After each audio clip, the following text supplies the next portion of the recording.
Kate del Castillo Negrete Triho, umugore wa mbere wamamaye kurusha abandi mu gihugu cya Mexico mu gukina filimi, ubu akaba ageze ku rwego mpuzamahanga. Abenshi mumuzi ku kazina Teresa Mendoza, yiswe muri filime ye yamamaye kurusha izindi ariyo La Reina del Sur. Nubwo ushobora kuza uyu mugore nk'umwactress w'umuhanga cyane, gusa uyu mugore afite amateka maremare cyane mu gihe kirekire amaze muri sinema yo mu gihugu cya Mexico. Ayo mateka nkaba ngiye kuyakunyuriramo, wibutsa kuri kumwe nanjye Migabo kuri chaîne ya YouTube ya Migabo Updates. Ku itariki 23 Ukwakira mu 1972 nibwo Kate yavutse. Abyarwa n'umukinnyi wa filime w'icyamamare ariwe Eduardo Eric del Castillo Negre de Garfan, n'uwahoze ari umugore we Kate Triho del Castillo. Aho duhita twiyumvisha impamvu uyu mugore yabaye umukinnyi wa filime, kuko ari ibintu bimuri mu maraso akomora kuri se wabaye umwe mu bateri b'intangarugero mu gihugu cya Mexico, kandi akaba umwe mu mizi sinema yo muri iki gihugu ihagazeho. Uyu musaza w'imyaka 85 yatangiye gukina filime imyaka 50 yashize, kandi yakinnye mu mafilime arenga 100. Amaze gusaza mu 1991 nibwo umukobwa we Kate del Castillo yagaragaye muri filime nk'umukinnyi uyoboye abandi cyangwa se leading actress. Akaba ari nayo filime yatangiye kumenyekaniramo ariyo Muchachitas. Icyo gihe Kate yari akiri muto kuko yari afite imyaka 20. Guhera ubwo yakinnye mu mafilime yakunzwe cyane nka La Reina del Sur, Ingobernable, Bad Boys for Life n'izindi. Gusa filime yiswe Border Town akaba ariyo filime yamwinjije muri Hollywood mu 2006. Guhera ubwo yagiye akinana n'abakinnyi b'ibyamamare nka Will Smith na Idris Elba. Gusa kariyeri y'uyu mugore ntiyatangiye mu 1991, ahubwo mu 1978 nibwo yakinnye muri filime ye ya mbere yiswe The Last Escape. Icyo gihe birumvikana ko yari akiri umwana muto cyane. Ubwo rero nibuzagutangaze nubona uyu mugore azi gukina filime cyane, kuko ari ibintu asaziyemo. Gusa uyu mugore si umukinnyi wa filime gusa, ahubwo ni n'umunyabusiness, kuko mu 2015 yashyize hanze inzoga ye yo mu bwoko bwa tequila yiswe Ana del Castillo. Nanone yagiye yamamariza amakampani atandukanye nka L'Oreal na Ford. Gusa nubwo uyu mugore yamamaye cyane mu gukina amafilimi, yagiye agira amahirwe make mu rukundo, kuko nta mukunzi aramarana nawe igihe kirekire.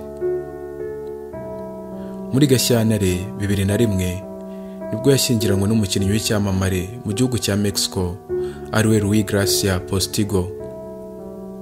Uyu mugabo yagiye akina mu makipe akomeye harimo na Atletico Madrid, mufana muri benshi. Gusa hadaciyeho kabiri mu 2004, ni ukuvuga bamaranye imyaka 3 gusa, bahise batandukana bakora divorce. Ubu Luis Gracia akora akazi ko kogeza umupira kuri televiziyo ya Amateka. Icyatumye aba babiri batandukana cyaje kugaragara nyuma yaho, ubwo Kate del Castillo yakoze video ivuga iby'ihohoterwa yakorewe igihe yabanaga n'uyu mugabo. ngo Luis Gracia yatangiye kumubwira amagambo mabi bagitangira kubana, akamubwira ko ari umuswa mu gukina filimi kandi atari umusitari nka we, ahubwo agomba gusubira mu ishuri akiga gukina filimi. Nk'aho ibyo bidahagije, yatangiye kumukubita no kumuhohotera mu buryo bwose bushoboka.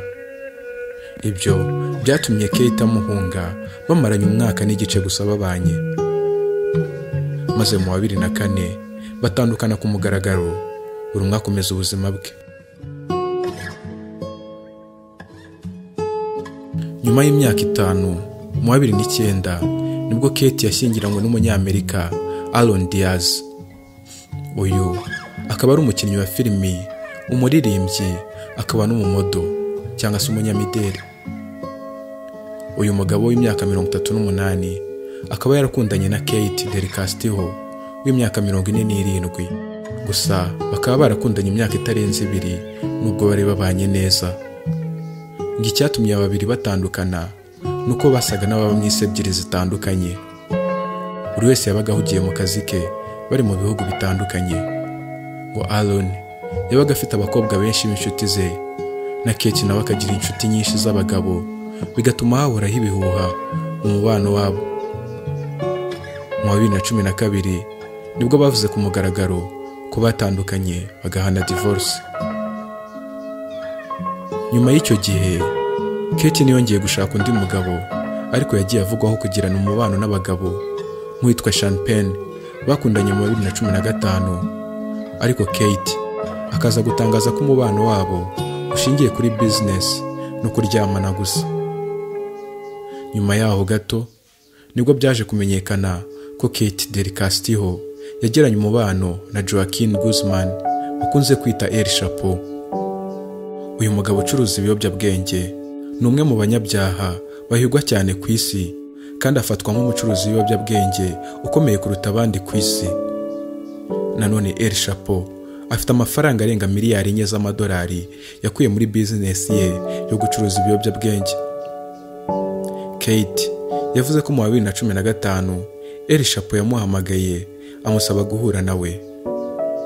Ngo Kate yagize ubwoba, ariko yiyemeza guhura n'uwo munyabyaha uhigwa kurusha abandi mu gihugu cya Mexico. Yafashe urugendo ajya kureba El Chapo mu misozi aho yari yishe nyuma yo gutoroka gereza. Ngo bagiranye ikiganiro kirekire, ari nabyo byatumye Kate del Castillo afatwa n'abashinzwe umutekano agakorerwaho iperereza. Benshi bamushinjije gukundana n'uwo munyabyaha, abandi bavuga ko Kate yagiye kureba El Chapo ngo amutere inkunga muri business ye yo gucuruza inzoga, ariko ibyo byose birangira habuze ibimenyetso bibyemeza. Icyo gihe Kate yararekuwe akomeza akazi ke ko gukina filime. Nanone muri uwo mwaka wa 2015 nibwo yabonye ubwenegihugu bwa Amerika, maze Kate aba umunyamerika wemewe n'amategeko. Ubu nkubwira ibi, uyu mugore atuye muri Amerika kandi akinira filime muri Hollywood hamwe n'abandi bakinnyi b'ibyamamare bazwi ku isi hose. Njye wumvaga nari Migabo kuri chaîne ya YouTube ya Migabo Updates. Nzakomeza kubagezaho amateka y'ibyamamare bitandukanye, kandi ushobora kwandika muri comment uwo wifuza ko twazavugaho ubutaha. Icyo usabwa ni ugukanda subscribe niba utarabikora, no gusangiza abandi ukora share. Murakoze.